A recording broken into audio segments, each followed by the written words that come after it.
অন্য যে কোনো দেশের সংখ্যালঘুরা সাধারণত সরকারের পক্ষে থাকে, সে পাকিস্তান বলুন, বাংলাদেশ বলুন, মায়ানমার বলুন, যে কোনো দেশের সংখ্যালঘু ভোট সবসময় সরকারের পাশে থাকে। কারণ তারা সরকারকে চটাতে চায় না, যেহেতু তারা সংখ্যালঘু, তারা বেশি সুযোগটা পাবে।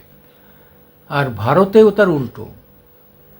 ভারতের মুসলিমরা এবার 1% কম ভোট দিয়েছে, মানে 100 জনের মধ্যে একজন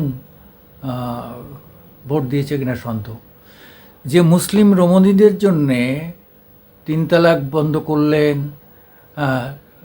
তাদের জন্য এত আইনি ব্যবস্থা করলেন, তারপরে যে 80 কোটি লোক আনাজ পায়, অর্থাৎ গম চাল ডাল পায়, সেখানে কিন্তু এই এই দেশের কোনো রাষ্ট্রপ্রধান, বর্তমান রাষ্ট্রপ্রধান তো বটেই, মোদি, সেখানে কখনো বলেন না মুসলিমরা পাবে না বা অন্য সংখ্যালঘুরা পাবেন না। সে সত্ত্বেও মোদি বিরোধিতা কেন, কী কারণ? এইটা অন্য কোনো দেশে হলে কিন্তু এটা করতে পারতেন না, কিন্তু ভারতবর্ষ বলেই সম্ভব। ভারতবর্ষ বলেই সব কিছু সম্ভব। আমার মনে হয় যে এই বিষয়টা এই মুসলিম বন্ধুদের ভাবা উচিত। শিক্ষিতরা 2-4 জন ভাবলেও ইন মাস একদম এনব্লক তারা মোদি বিরোধী। তা তো বিরোধিতা করে তো 3টে টার্ম হয়ে গেল, 15 বছর। এইবার কি হয় দেখা যাক। এবার কিন্তু আরএসএস এই বিট্রে করেছে, তারও অনেকটা কারণ আছে। আরএসএস হচ্ছে এই যে পসনান্দা মুসলিমদের সমর্থন করাটা আরএসএস চায়নি, কিন্তু মোদি তাদের বাইরে এসে করেছেন। বিজেপিরও একটা অংশ চায়নি যে মুসলিমদের জন্য এইভাবে আলাদাভাবে কোনো সংরক্ষণ, মানে আলাদাভাবে কোনো কিছু করা। সেটা করতে গিয়ে তিনি অনেকের বিরাগভাজন হয়েছেন। সে সত্ত্বেও কিন্তু তিনি মুসলিমদের জন্যও, হিন্দুদের জন্য যা করেছেন, হিন্দুদের জন্য আলাদা কী করেছেন বলুন? হিন্দুদের জন্য কী করেছেন আলাদা? একটা প্রমাণ দেখান যে হিন্দুদের জন্য এটা করা হয়েছে।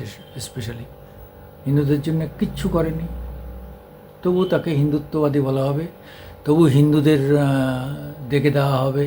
আর আরএসএস বলে, বিজেপি বলে, এই যে মুসলিম প্রীতি কিছু দল, তারা মুসলমানদের এই যে বাড়িয়ে তুলছে, এর ফলটা কিন্তু একটা সময় ভালো হবে না।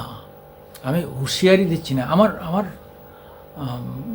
এই বয়সের যে মানে থেকে অনুমান থেকে, অভিজ্ঞতা থেকে, অনুভব থেকে বলছি, আসুন সবাই একসঙ্গে থাকে।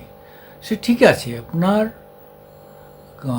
সব দলে সমর্থন থাকতে পারে, কিন্তু একটা দলকে টার্গেট করবেন অথচ সেই দল সরকারের আছে, এটা আপনাদের ভালো হবে না। এটাই হচ্ছে আমার বক্তব্য।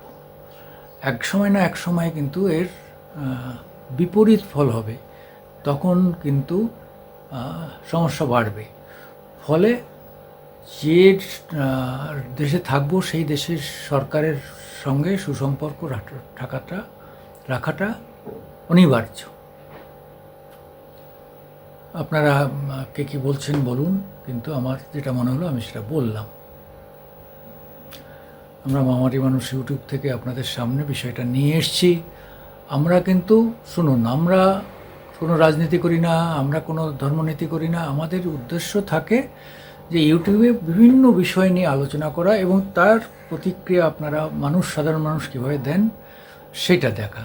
হতে পারে অনেকে আমার এই বক্তব্যটার বেশি বিরোধিতা করছেন, আবার হতে পারে অনেকে অ্যাকসেপ্ট করছেন। তাই আপনাদের এইটা নিয়েই আমাদের ইউটিউব, আপনারা এই মামাটি মানুষ ইউটিউবে আপনারা একটু সমর্থন দেবেন প্লিজ।